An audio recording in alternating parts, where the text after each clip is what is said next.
오늘도 우리 주님 우리와 함께하고 계십니다. 우리 주님께서 우리 성도님들에게 하늘의 지혜를 부어주셔서 이 어려운 시대에 하나님께서 부어주시는 능력으로 승리하실 줄로 믿습니다.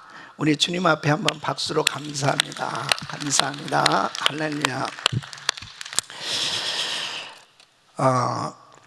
감사한 소식은 우리 김재한 선교사님 병원에 입원해서 그 코로나 바이러스 진단 받았는데 음성 판정이 나왔어요.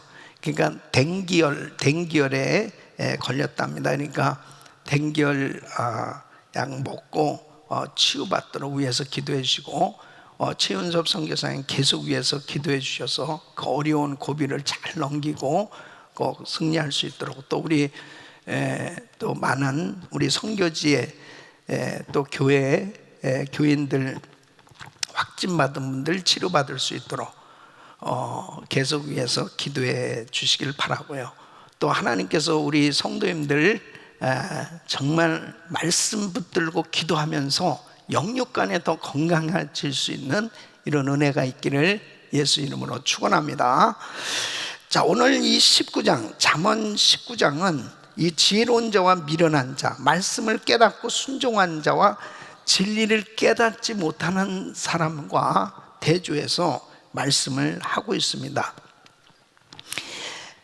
말씀을 깨닫고 순종하는 사람이 비록 이 세상을 살아가면서 가난하다 하더라도 하나님 없는 것처럼 행동하면서 물질을 많이 가지고 있다 하더라도 자기 힘으로 뭔가 이룬 것 같이 그렇게 떠들어대는 그런 사람보다 훨씬 낫다라고 그렇게 이 잠언 기자는 이야기하고 있습니다. 1절 말씀을 한번 보시면 1절, 가난하여도 성실하게 행하는 자는 입술이 패역하고 미련한 자보다 나으니라.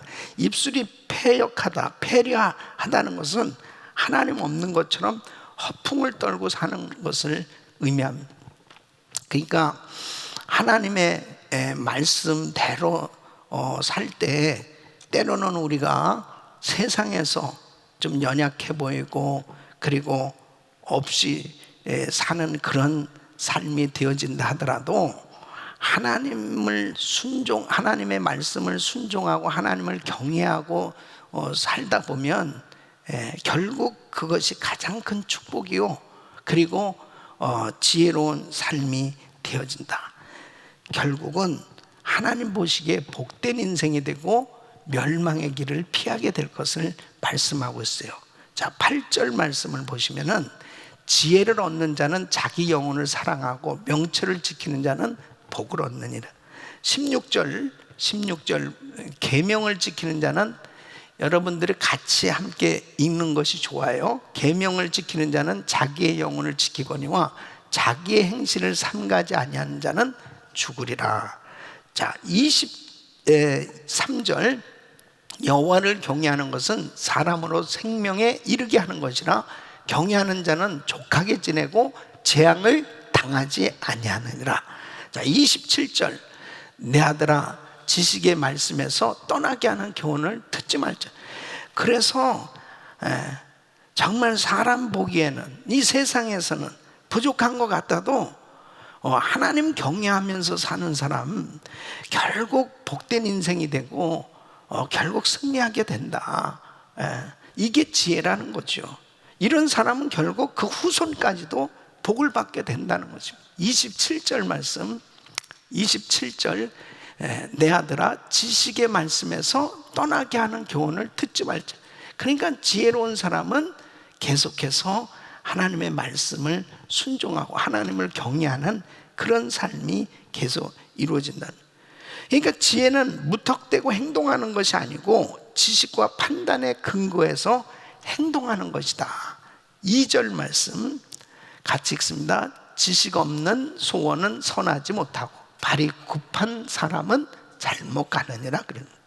감정대로 행동하는, 특히 분노를 쉽게 발하는 사람은 그 습관을 버리기가 어렵다는 거예요.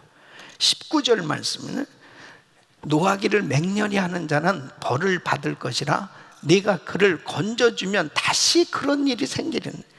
참 이 나쁜 습관이 한 번 들여지잖아요.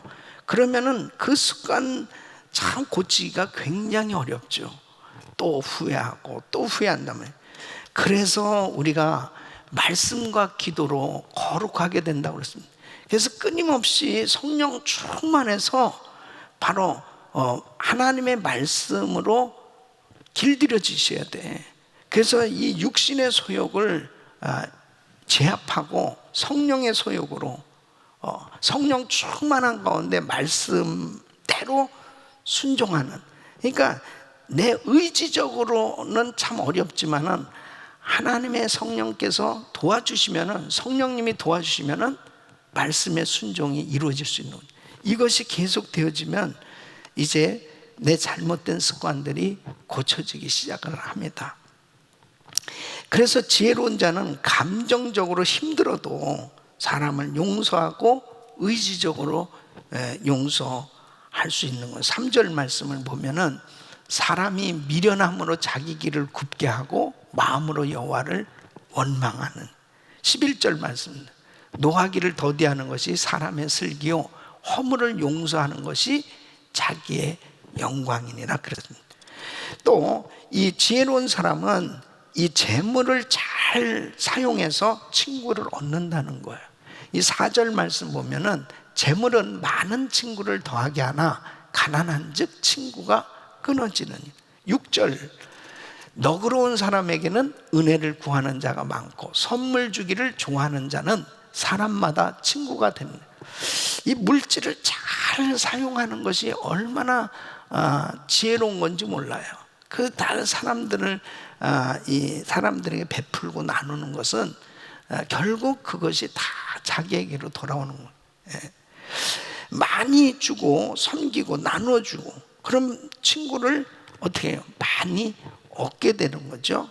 그러나 반대로 남의 신세나 지려는 사람은 있던 친구도 다 떠나간다는 거예요. 7절 말씀을 보면은 가난한 자는 그의 형제들에게도 미움을 받거든 하물며 친구야 그를 멀리하지 아니하겠느냐. 따라가며 말하려 할지라도 그들이 없어졌으리라 그랬습니다. 특히 이 가난한 자를 섬기면 하나님이 다시 갚아주시겠다 그렇게 말씀하십니다. 17절 말씀 시작. 가난한 자를 불쌍히 여기는 것은 여호와께 구워드리는 것이니 그의 선행을 그에게 갚아주시리라. 그러니까 부지런히 구제하는 것은요 그 하나님께 빚지우게 하는 거라는 거예요. 그러니까 결국 흩어 구제하여도 부하게 되나니 그랬습니다. 그러니까 하나님 앞에 무엇이 지혜느냐, 참 가난한 사람들을 섬기는 것이 그게 지혜예요. 그래서 하나님 앞에 우리가 부지런히 많이 받아서 부지런히 나누면서 많은 사람들을 얻고 복음을 전하고 그리고 많은 사람들을 복되게 하는 축복의 통로가 돼야 될 줄로 믿습니다. 자, 사람이 게으르면 굶주리게 된다는 거예요. 게으른 자는 얼마든지 일할 수 있음에도 하질 않는다는 거예요. 15절 말씀 보면은 게으름이 사람으로 깊이 잠들게 하나니 태만한 사람은 줄일 것이니. 24절, 게으른 자는 자기의 손을 그릇에 넣고서도 입으로 올리기를 괴로워하는. 그래서 사도 바울은 데살로니가 후서 3장 10절에 이렇게 말씀해요. 우리가 너희와 함께 있을 때에도 너에게 명하기를 누구든지 일하기 싫어하거든 먹지도 말게 하라 그랬습니다. 여러분, 부지런히 일하는 것이 축복이에요. 일을 안 하려고 하잖아요. 이 게으름은, 이것은 하나님이 가장 싫어하시는. 그러니까 하나님은 성품 자신이 열심이세요. 그냥 여호와의 열심히 일을 이루시리라. 하나님 앞에 열심을 가지고 일하는 사람을 하나님께서는 기뻐하시는 겁니다. 그리고 열심히 일하는 것이 지혜입니다. 여러분 보세요. 복지 정책을, 나라에서도 복지 정책을 잘 사용을 해야 됩니다. 복지 정책을, 복지 시스템이 잘 돼 있는 나라는 참 지혜로운 나라예요. 그런데 무상복지 정책은 안 돼요. 그건 성경적이지 않습니다.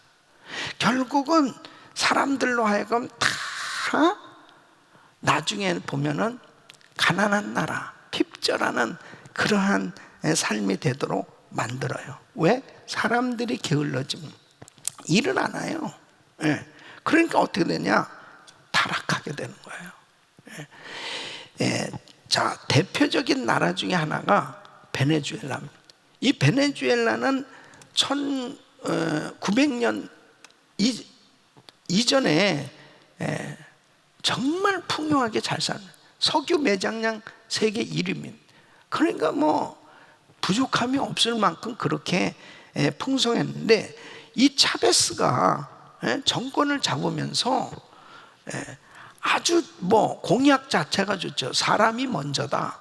그리고 모든 복지 정책을 정말 우선적으로 우리 백성들에게 석유의 이 수입을 다 분배해 주기 시작하는.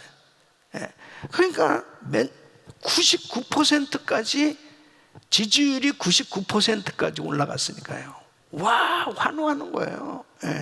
특히 빈민들은 일할 수 있음에도 일 안 하는 거예요. 그러니까 결국 처음에 좋은 것 같았는데 나중에 지금은 어떻게 되냐면 저 나라가 다시 회복되려면요 정말 오래 걸립니다. 어디에서부터 손을 대야 좋을지 몰라요. 비참하게 됐습니다. 그래서 백성들로 하여금 열심히 일하게 하는 것이, 이것이 바로 성경적이에요. 그래야 그 나라는 부강해질 수 있습니다.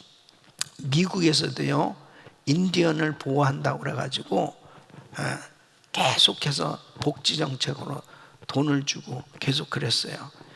결국은 일 안 하고 술, 마약, 도박 이런 것에 빠졌을 때 사람들이 핍절해 가기 시작했습니다. 공부도 안 하고 그냥 노는 거예요. 일한다는 것이 축복입니다. 그리고 부지런하게 일하는 사람은 지혜예요.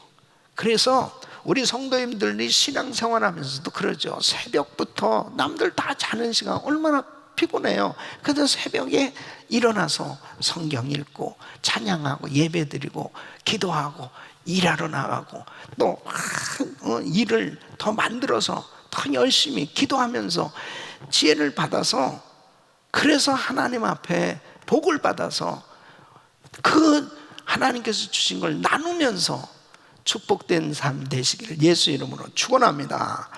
자, 거짓말하는 자는 결국 어리석음으로 망하게 될 거라는 거죠. 자, 5절 말씀 보면 거짓 증인은 벌을 면하지 못할 것이요 거짓말을 하는 자도 피하지 못할. 자, 9절 거짓 증인은 벌을 면하지 못할 것이요 거짓말을 뱉는 자는 망할 것이니라. 자, 22절 사람은 자기의 인자함으로 남에게 사모함을 받는 가난한 자는 거짓말하는 자보다 나으니라. 자, 28절 망령된 증인은 정의를 업신여기고 악인의 입은 죄악을 삼키는. 그러니까요 거짓은 하나님이 가장 싫어하십니다. 가난하게 살아도 거짓을 행하지 아니하겠다. 내가 불이익을 당해도 나는 절대 거짓하고는 타협하지 않겠다. 이게 지혜입니다. 이게 지혜. 지혜로운 사람은 또 아내와 불필요한 다툼을 피한, 웬만하면 양보하는, 이게 지혜입니다. 13절 말씀 보면 미련한 아들은 그의 아비의 재앙이요 다투는 아내는 이어 떨어지는 물방울이니라. 자, 지혜로운 자는 슬기로운 아내를 하나님께서 복으로 주신다. 하나님의 복으로 아내에게 지혜를 주셔야 지혜로운 슬기로운 여인이 되는 14절 말씀. 집과 재물은 조상에게서 상속하거니와 슬기로운 아내는 여호와께로서 말미암느니라. 그래서 현숙한 여인, 슬기로운 아내를 얻으신 분들은 하나님께 복을 받으신 분들이요. 예. 아멘을 크게 하는 분들은 그냥 지혜가 막 임하는데, 특히 새벽 예배에 참석한 여인들이요, 슬기로운 여인이요, 복 받은 여인이요. 예. 할렐루야. 예. 아내와 다투지 말라는 거예요. 아내가 만일 이렇게 나를 무시한다, 나를 자꾸 이렇게 화나게 한다, 그러면은 그 아내를 정말 이렇게 남편을 존경하고 순복하는 아내로 만드는 비결이 뭐냐? 하나님이 아내를 손봐 주셔야 됩니다. 내가 손보려고 하다가 자기가 의도터져. 그러니까 하나님 앞에 계속 자기가 회개하고 자기가 하나님을 더 경외하다 보면, 사라가 아브라함에게 주라 그렇게 불렀던 것처럼 어느 날 한기용 주님 이렇게, 요즘 제 아내는 열심히 밥을 만들고 있습니다. 너무 감사해요. 자, 또 지혜는 부모가 자식을 징계하고 바로 잡아주는 것이 지혜다. 18절 말씀. 내가 내 아들에게 희망이 있은즉 그를 징계하되 죽일 마음은 두지 말지니. 자, 25절. 거만한 자를 때려라 그리하면 어리석은 자도 지혜를 얻으리라. 명철한 자를 견책하라 그리하면 그가 지식을 얻으리라. 물론 지혜로운 자식을, 이 지혜로운 자식은 이 부모의 이 징계와 교훈을 잘 듣는 거였죠. 20절에 너는 권고를 들으며 훈계를 받으라 그리하면 내가 필경은 지혜롭게 되리라. 이 권고를 잘 받고 훈계를 잘 받을 수 있는 사람은 성장하게 돼 있어요. 그러나 어리석은 자식은 부모를 박대하고 홀대한다네. 26절 말씀 보면 아비를 구박하고 어미를 쫓아내는 자는 부끄러움을 끼치며 능욕을 부르는 자식인. 비록 부모가 부족해도 부모를 공경하는 것이 지혜입니다. 또 권세자를 존경해야 혜택을 본다는 거예요. 존경할 자를 존경하라는 것입니다. 12절 말씀 보면 왕의 노함은 사자의 부르짖음 같고 그의 은택은 풀 위에 있을 같으니라. 그래서 권위자를 업신여기지 말라는 거지. 그 권위자를 업신여기면 결국 자기가 어려움을 당하게 되고, 그리고 윗사람 존경하기를 배워야 된다. 29절 말씀. 심판은 거만한 자를 위하여 예비된 것이요 채찍은 어리석은 자의 등을 위하여 예비된 것이니. 또 합당하지 않은 자가 이 받는 재물, 권세는 참 어리석은 일이다. 자, 10절 말씀 보면은 미련한 자가 사치하는 것이 적당하지 못하거든 하물며 종이 방백을 다스림이냐 그랬습니다. 그러니까 우리 사회의 불행이 뭐냐면요, 권세를 가지면 안 될 사람에게 권세가 주어집니다. 부를 가져서는 안 될 사람에게 부가 주어졌을 때 그게 불행이에요. 그 물질을 잘못 사용하고 그 권세를 잘못 사용하는 거예요. 그러니까 결국 사회가 혼란스럽게 되고, 그리고 그 사람에게 있어서 그 권세와 부는 결국 패망하게 되는, 인생을 오히려 망가뜨리는 그러한 삶이 되어지는 걸 볼 수 있습니다. 여러분, 그래서 사람이 먼저 되어지는 것이 중요하다. 어떠한 부자가 되는 것보다 그 물질을 가지고 마음껏 물질을 다스리면서 그 물질을 하나님의 영광을 위해서 쓸 수 있는, 이웃을 위해서 사용할 수 있는 사람으로 준비되어져야 그 많은 물질이 복이 되지, 그 물질을 사용할 수 있는 사람으로 준비되지 않은 사람에게 많은 물질이 주어졌을 때 그것이 독이 되는 걸 볼 수 있습니다. 이 어떤 포지션도 마찬가지예요.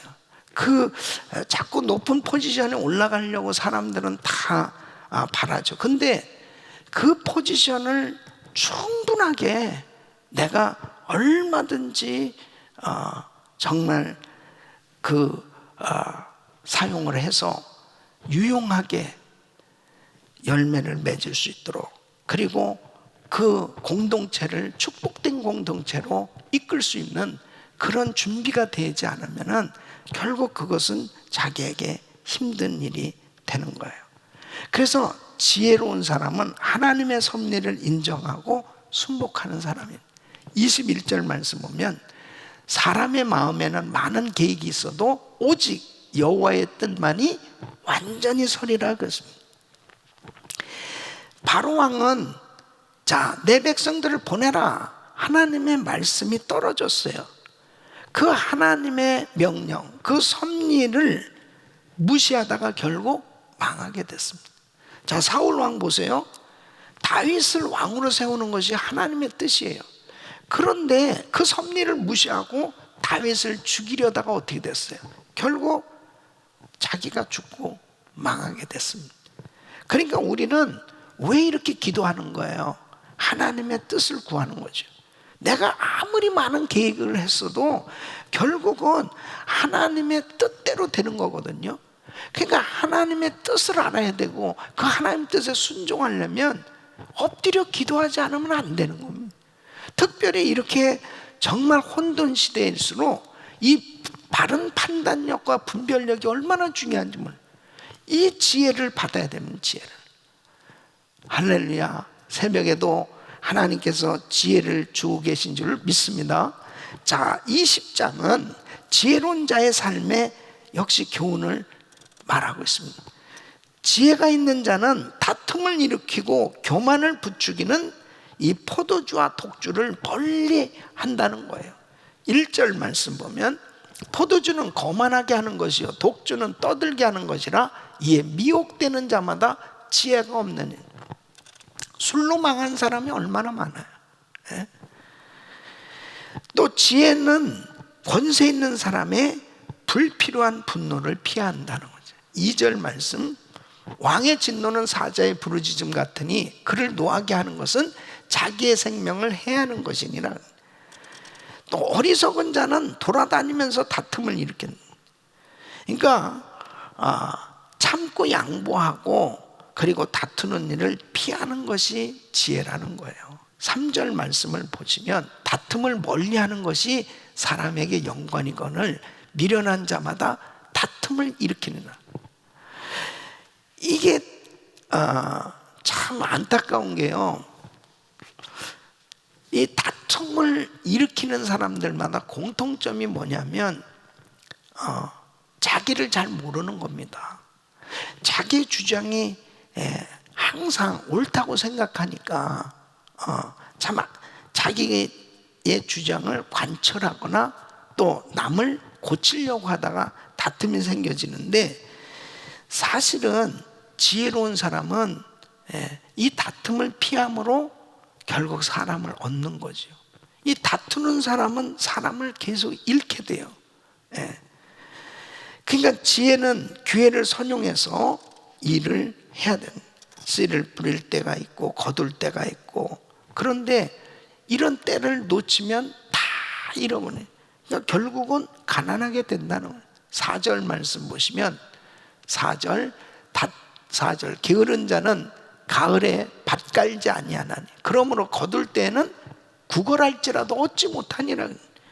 자, 13절 말씀 너는 잠자기를 좋아하지 말라. 내가 빈궁하게 될까 두려우니 내 눈을 뜨라.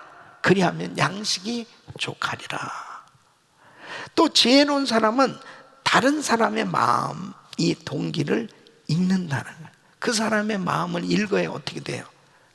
미리 준비하고 합당하게 행동하면서 대처하니까 바른 관계가 이루어질 수 있고 열매를 얻을 수가 있죠. 5절 말씀 보면 사람의 마음에 있는 모략은 깊은 물 같으니라. 그럴지라도 명철한 사람은 그것을 길어내느니라. 결국 열매는 마치 이승만 대통령이 미국에서 공부를 하고 여기에 정치인들이나 이런 사람들하고도 관계를 하고 있었기 때문에 정말 약소국가였던 대한민국의 리더로서 가장 어려웠을 때가 6.25 전쟁이 일어났을 때죠. 그때 뭐 속수무책이 된 3일 만에 서울이 함락됐으니까요. 계속 밀려서 이제는 뭐 부산에 모든 임시정부가 가 있는 그런 상황에서 그래도 미국의 대통령이나 또 메가다 장군이나 이런 사람들과의 관계, 그리고 능숙한 이 언어 구사와 미국을 잘 알 수 있었기 때문에 그때 그 어려운 모든 것들을 극복할 수 있는 이 외교 수완을 발휘해서 결국 유엔의 도움을 받았고 미국의 큰 도움을 받아서 6.25 때 공산화가 되지 않은 거예요. 그러니까 그것도 참 지혜죠. 또 누가 사람의 마음을 살피겠어요? 성령의 능력을 받은 사람은 그 사람의 깊은 것도 아는 능력이 생기는, 성령은 하나님의 깊은 것이라도 통달하셨다고 그랬습니다. 그래서 27절 말씀 보면 사람의 영혼은 여호와의 등불이라 사람의 깊은 속을 살피는, 성령 충만하시기를 예수 이름으로 축원합니다. 지혜자는 사람들의 말만 듣고 믿는 것이 아니고 충성됨을 테스트하고 증명하고 신뢰하는. 6절 말씀은 많은 사람이 각기 자기의 인자함을 자랑하나니 충성된 자를 누가 만날 수 있으랴. 어떻게 사람을 분별할 수 있겠어요? 말만 듣고 평가해서는 안 됩니다. 실제 행동을 통해서 알 수 있다는 거죠. 11절 말씀 보면은 비록 아이라도 자기의 동작으로 자기 품행이 청결한 여보와 정직한 여부를 나타내느니라. 그래서 지혜로운 왕은 악한 자, 악한 범, 악한 일을 모든 그 나라에서 사라지게 만든다는 거예요. 8절 심판 자리에 앉은 왕은 그의 눈으로 모든 악을 흩어지게 하는. 26절 지혜로운 왕은 악인들을 키질하며 타작하는 바퀴를 그들 위에 풀리는. 그래서 참 좋은 통치자를 세우는 것은 바로 그 나라를 공의롭게 만드는 겁니다. 법이 제대로 잘 세워진 나라는 백성들이 평안할 수밖에 없어요. 그런데 계속 마음에 불편한 것은 이 통치자들이 자꾸 굽어지니까 결국 억울한 사람들이 자꾸 많이 생겨지는. 그래서 민주주의 국가로서도 바로 공의가 살아있는, 이 법이 살아있는 나라가 돼야 되는데 그것은 이 통치자가 바로 세워져야 법을 바로 집행할 수 있게 되는. 또 지혜는 상거래나 이웃과의 관계에 정직하다는. 10절 말씀 보면 10절 한결같지 않는 저울추와 한결같지 않는 되는 다 여호와께서 미워하신. 23절 한결같지 않은 저울추는 여호와께서 미워하시는 것이요 속이는 저울은 좋지 못한 것이니라. 또 흔히 어리석은 자들은 상거래에 거짓말을 기초하여 행하는. 이게 미련한 겁니다. 좀 더 얻기 위해서 거짓을 사용하는. 14절 물건을 사는 자가 좋지 못하다 하다가 돌아간 후에는 자랑하는. 그런 식으로 돈을 좀 더 벌어도 그것이 복되지 못하고 오히려 해가 된다는 거예요. 17절 말씀 속이고 취한 음식물은 사람에게 맛이 좋은 듯하나 후에는 그의 입에 모래가 가득하게 되는. 21절 처음에 속히 잡은 산업은 마침내 복이 되지 아니하는. 여러분, 진실한 것은 때로는 좀 더딘 것 같기도 하고, 예? 세상적으로 보면 좀 어리석은 것 같아도요, 결국은 오래가고 결국은 열매를 맺고 승리하게 돼 있는 거예요. 그래서 지혜로운 사람은 끝까지 정직하게 살려는 거예요. 그것이 결국은 축복입니다. 또 지혜는 하나님이 창조주이심을 알고 인정하는 게 지혜예요. 12절 말씀은 듣는 귀와 보는 눈은 다 여호와께서 지으신 것이니라. 어리석은 자는 자기가 감당할 수도 없는 빚보증을 서다가 다 모든 것을 다 날린다는 것입니다. 16절 말씀, 타인을 위하여 보증선자의 옷을 취하라. 외인들을 위하여 보증선자는 그의 몸을 볼모잡을지. 그래서 지금 이 잠언서에서 보면 계속해서 반복되는 내용들이 쭉 나와요. 예, 계속. 그런데 그런 반복되는 것을 통해서 지혜를 얻으셔야 됩니다. 예? 또 지혜로운 자는 미리 의논하고 중대한 일을 결정하지 즉흥적으로 하지 않는다. 18절 말씀 보시면 경영은 의논함으로 성취하나니 지략을 베풀고 전쟁할지니라. 그래서 우리가 기도하는 겁니다.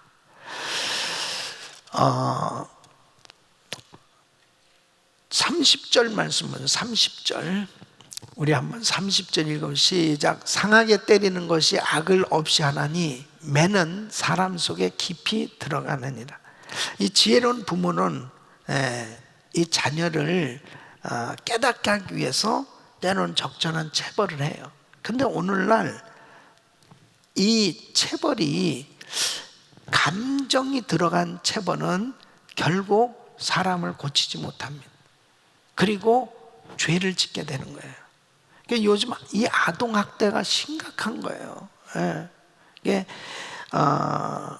참 아이들을 아동학대로 아이들을 죽이는 그런 끔찍한 일들이 참 발생하는, 참 안타까운 일들이 계속 생겨지고 있습니다. 그게 지혜롭지 못해서 그런 거죠. 이 세상이 점점 그렇게 악해지고 있습니다.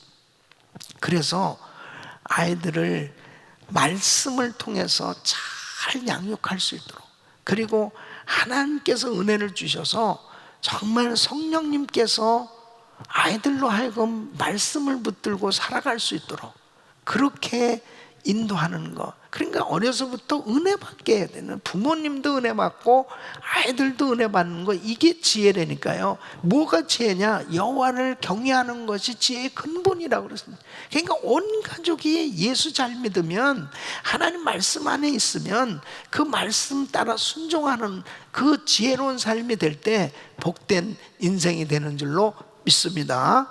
저는 여러분과 한 구절 은혜 나눌 말씀을 잠언 20장 2절에서 뽑았습니다. 우리 한번 같이 읽어보겠습니다. 시작. 왕의 진노는 사자의 부르짖음 같으니 그를 노하게 하는 것은 자기의 생명을 해하는 것이라. 다시 한번 시작. 왕의 진노는 사자의 부르짖음 같으니 그를 노하게 하는 것은 자기의 생명을 해하는 것이니라. 그렇습니다. 우리는 어차피 사는 날 동안 분명히 위의 권세자 밑에서 통치를 받으면서 살게 되어 있단 말이에요. 집안에서나 직장에서나 국가에서나 어디서든지 리더가 다 있는 거예요. 그 리더와의 관계가 굉장히 중요한 것입니다. 그러니까 특히 우리 성도님들은 정말 이렇게 우리는 하나님의 법을 가지고 있는 사람들이잖아요. 근데 이 세상에 살아가면서 세상 법치국가에서 어떻게 그 권세에 대해서 내가 반응할까? 이게 지혜를 얻어야 되거든요. 지금 왕의 진노는 사자의 부르짖음 같으니 그를 노하게 하는 것은 자기의 생명을 해하는 것입니다. 이 권세와의 관계가 틀어지면 결국은 모든 것을 다 잃게 된다는 거예요. 자, 그래서 첫째는 어떻게 해야 되냐? 권세에 순복하라는 거예요. 권세에 순복하라. 자, 로마서 13장 1절로 2절 보면 각 사람은 위에 있는 권세들에게 복종하라. 권세는 하나님으로부터 나지 않음이 없나니 모든 권세는 다 하나님께서 정하신 바라. 그러므로 권세를 거스리는 자는 하나님의 명을 거스림이니 거스리는 자들은 심판을 자취하리라. 그랬습니다. 이 권세에 순복하라는 것은 법을 지키라는 겁니다. 그 공동체에 정해진 그 법이 있는데, 그 나라의 법이 있는데 그 법을 지키는 것이 권세에 순복하는 것. 그러니까 결국 이 통치자에게 불순종하면 그 법을 무시하는 겁니다. 결국 그것이 지혜가 아니라는 거예요. 사실 로마서 이 13장에서 바울이 이때 당시에 이 말씀하실 때는 굉장히 어려운 시기죠. 예수 믿는 사람들 핍박하고 죽이고 그런 상황 가운데 과연 저런 악한 왕들에게 순복해야 되느냐? 악한 법에 순복해야 되느냐? 그러니까 저건 대항하고 싸워야 되지 않느냐? 그러니까 하나님의 법과 세상 법이 충돌했을 때는 하나님의 법을 따르는 것이죠. 다니엘은 새 친구들. 우상에게 절하지 않으면 너 사자굴에 들어가. 너 풀무불 속에 들어가. 그게 세상 법인데, 그럼 세상 법을 따르면은 결국 그 신상에게 절해야 되는 것입니다. 그러나 다니엘 세 친구들은 풀무불에 들어갔고, 그리고 다니엘은 사자굴에 들어갔습니다. 그렇게 대치되는 상황, 하나님의 말씀을 어겨야 되는 것은 안 돼요. 그러나 세금을 낼 것은 내고 사람이 보든 안 보든 분명히 세상에도 정해진 법이 있어요. 그 법은 지켜야 된다는 거죠. 그러니까 하나님에게서 멀어지게 하는 그런 법은 그거는 할 수가 없는 거죠. 하나님의 말씀을 어기게 만드는 것은 안 돼요. 충돌돼요. 그러나 그런 것이 아닌 것은 세상 법은 반드시 우리가 잘 따라줘야 된다. 그래서 어떤 사람 그냥 법을 무시해도 하나님이 다 그건 아닙니다. 그 지혜가 아니에요. 지혜로운 사람은 이 세상 법도 잘 지킨다. 두 번째는 권세자를 존경하십시오. 자, 로마서 13장 7절 말씀. 모든 자에게 줄 것을 주되 조세를 받을 자에게 조세를 바치고 관세를 받을 자에게 관세를 바치고 두려워할 자를 두려워하며 존경할 자를 존경하라 그랬습니다. 존경하기 어려운 지도자를 존경하는 것은 정말 곤욕스러운 일이죠. 곤욕스러운. 근데 지도자를 무시하게 되면 결국 그 사회는 혼란에 빠지게 돼 있어요.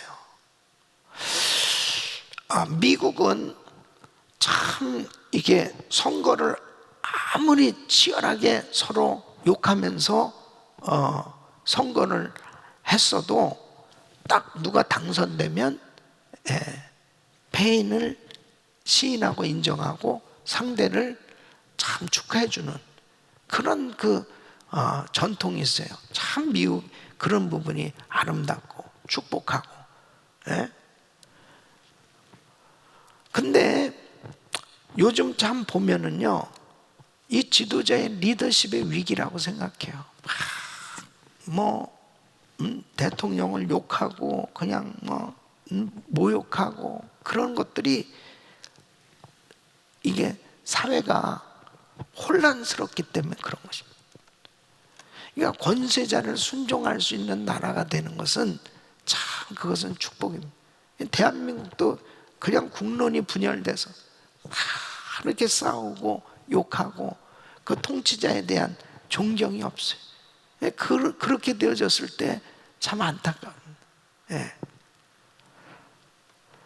그래서 우리는 권세자를 위해서 기도해야 됩니다. 권세자를 위해서 기도하는 것, 이게 얼마나 중요한지. 자, 디모데전서 2장 1절로 2절. 그러므로 내가 첫째로 권하노니 모든 사람을 위하여 간구와 기도와 도구와 감사를 하되 임금들과 높은 주위에 있는 모든 사람을 위하여 하라. 이는 우리가 모든 경건과 단정함으로 고요하고 평안한 생활을 하려 함이라.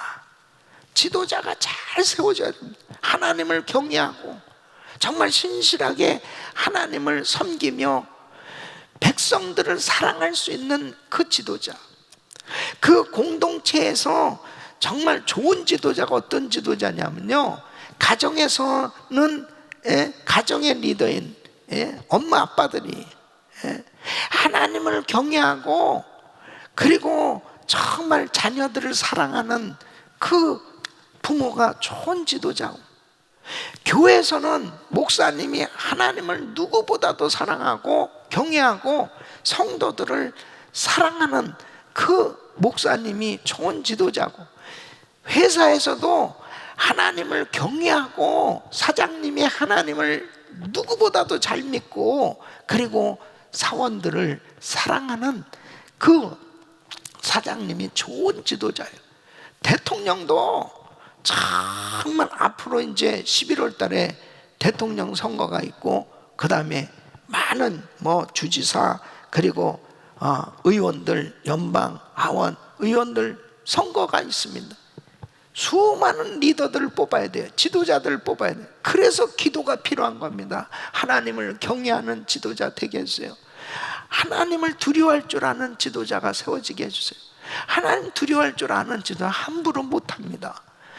백성들을 정말 잘 이끌 수 있는, 존경받을 수 있는 지도자들이 세워지게 해주세요. 얼마나 중요해요. 좋은 지도자 한 명 세워지면 나라가 든든하게 세워집니다. 여러분, 미국의 역사 가운데 보면 공립학교 학교 기도를 폐지하게 시키고 동성결혼을 합법화시키고 이런 대통령이 세워지면 그냥 그 나라는 순간적으로 타락해버리는 것입니다. 그래서 정말 이 권세자들을 위해서, 지도자들을 위해서 기도해야 됩니다. 가정에서도 그렇죠. 부모가 기도를 안 하는데, 부모가 성령 충만하지 않은데, 부모가 예수를 안 믿는데 자녀들이 어떻게 되겠냐고요. 그래서 정말 우리 교회는, 우리 모든 성도님들은 성령 충만한 지도자들이 되시고 성령 충만하고 하나님을 경외하는 지혜가 충만한 지도자들이 되시기를 예수 이름으로 축원합니다.